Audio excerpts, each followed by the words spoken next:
And a chance now to talk some racing. Not one driver, two drivers in the house. Graham Rahal, Courtney Force alongside, both headed to Gateway Motorsports Park. We'll start with Graham because his race is coming up real soon. We've got the Bommarito Automotive 500. Give me an idea. We talk in St. Louis about the buzz with this event. How about in your world? What have you heard? And what kind of buzz or carryover was there from last year? Well, I think last year made a heck of an impression. I know that everybody was pretty blown away with not only the crowd, but just the promotions that were behind it. Curtis and his team have done an amazing job. Chris Blair, who I've known for a lot of years.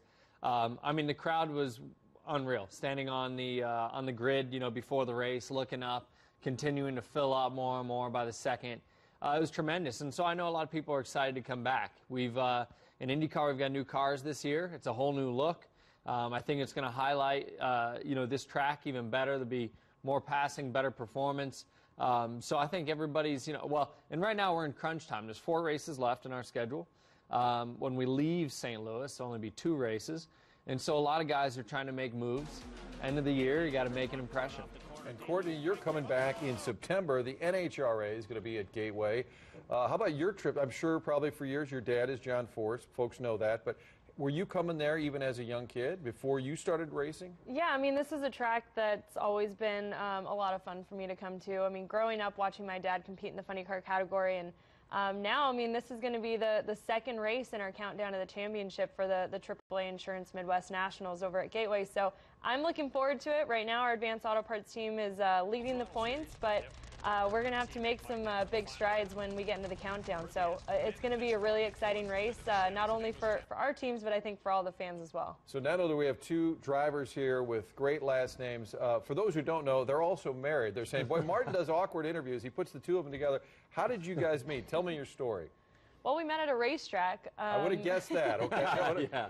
So yeah, he came out to watch my race. I actually invited him out. I said, if there's ever an event you wanted to come to watch an NHRA drag race, let me know. I'll get you tickets. And a few, I think, weeks or a month later, he texted me and said, my brother and I'd like to come out to the Chicago race. So that was the first race he came out to, and I met him there. And you have a lot in common, obviously, getting into quote unquote the family business. Can you go home at night, though? Are you critiquing her driving? Is she critiquing your driving? Do you talk shop at home? Typically, actually, one of our rules right away was that when we leave the track, we need to leave the track. You have to kind of be, you got to have just a personal life at some point. Racing can take over if you let it. Any sport, any professional sport can. But for sure, we're competitive. There's no doubt about that. So you've got to, find the best way to put it aside. I don't really critique her driving. She definitely, every once in a while she can bark at me if I'm, if I'm not doing it right. But that's the way that it goes. But we've been pretty fortunate. Luckily, we don't compete against each other in racing, and so we've been fortunate because we fully understand each other's schedules, the pressures, all the things that go along with it, coming from, my dad, Bobby, and obviously with her dad, John. So, we grew up in this environment. We know what it's all about. And so we're pretty lucky in that way. Did either of your parents say, oh, don't do it, go to law school, do something else? What kind of advice did you get from Dad growing up? Well, my dad, he always complained he wanted sons, and he ended up with all girls. So I think he was a little surprised that any of us had an interest in it.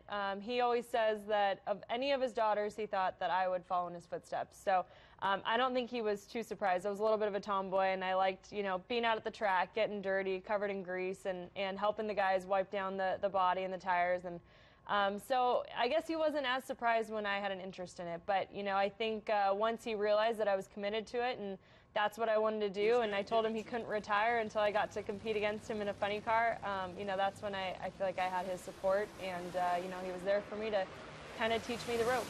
Your dad won the Indy 500 before you were even born, so he's probably telling you, hey, listen to what Dad used to do. But as far as getting into it, was there advice? My dad was kind of, I think my dad was very different.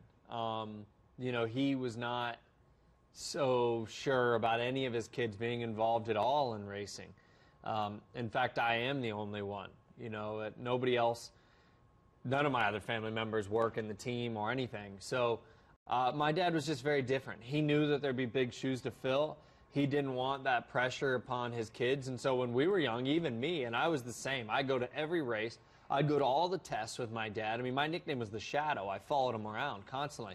But he was absolutely adamant that I do not race. Until I got a little bit older, I was 10, which I know sounds young, but in racing, that's considered, in our type of racing, and old for starting now.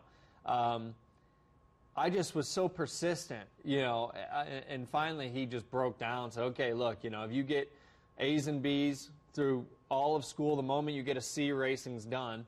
And so I lived up to my end of it, he lived up to his, and we went racing. Well, that's a lot of pressure. No C's at all. I'm glad. If you get C's, you end up doing this. That's what happens. Yeah, no. All right, so as a boss then, so your dad's kind of your bosses too. How does that dynamic work? It's rough, for sure. I mean, it's great being in the family business, but my dad has a hard time finding that fine line between being a boss and being a father. It was really hard for me, like my rookie season, having to listen to my dad growing up and then getting into a career and a profession where you really have to suck it up and swallow your pride, and I do have to listen to him. He knows what he's talking about. He's a 16-time champ for a reason. It's been a lot of fun. Now I get to compete against him in Funny Car, and he's kind of pulled the reins back, I think, a little bit. But it's great getting to work with him, having his support, getting, advice from him. You'll see him, duck under my Funny Car body, trying to give me last-minute advice before a run every weekend, really. But, no, it's a lot of fun. Like I said, I learn a lot from him, and very lucky that I get to be out there racing with him. And you not only have your dad, but one of your bosses, I guess, is David Letterman. Is that the right word, that he's one of your bosses? It is. He's certainly involved. I mean, Dave, he has a presence, and, he hasn't come to a lot of races this year. He's been pretty busy still, even though he's retired, but he's around. I don't think there's a decision that's really made within the organization without his input like it should be. But yeah, I mean, with my dad, I think, it's always, like Courtney said, you got to draw that line of family, and personal life versus racing. And that's not necessarily an easy thing to do sometimes. I mean, this is a business that can take over. There's a lot of pressures, a lot of demands on him as a team owner to raise the sponsorship and the money to go racing, and a lot of, demands on me to perform and to not only perform in the track, but for our sponsors. So that's a difficult, role and place to be in. But, my dad and I have always been extremely close. So fortunately, every once in a while we can, exchange words, but it goes away pretty quickly. And memo to Dave, if you want to blend in at Gateway, that giant beard, you can't exactly hide. I think everybody in town got a selfie with Dave last year. The event itself, and I know Curtis Francois has talked a lot about this, they want it to be an event, not just a race. Yeah. And you have things leading up to it. We saw it recently with the PGA Championship where it sort of took over the town. What's your sense of the things that are happening at Gateway? And I know you like the track itself, but in terms of becoming an event. Well, that's what you have to do. At the end of the day, we go to a lot of different racetracks. But what makes a race special is when it becomes an event. So here, you've got from 5 to 7 on Thursday, you've got the Ballpark Village, the Fan Fest going around. I always say, but the Ballpark Village, I've talked about a lot. It's like one of the coolest places I've ever been. So you're always going to have a good time there. You come to the race weekend, on Saturday, you're going to have, before the race, Saturday night race, you're going to have DJs playing. You're going to have a lot of games out there for people to partake in. So those who want to come early. Curtis is also, the guys have worked heavily to, improve and increase the parking capacity, which was a little bit of an issue last year. That's been resolved. So, they've done a really good job at making this something really special. And we go to a lot of places. And I think that the one event that everybody talks about was here last year.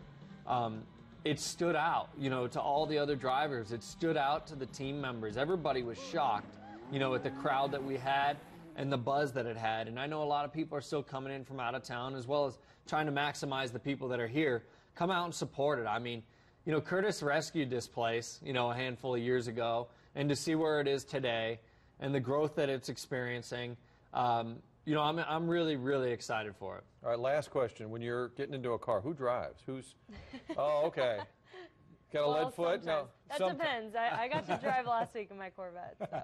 Graham Rahal, Courtney Force with us. You can see both of them upcoming events at Gateway Motorsports Park.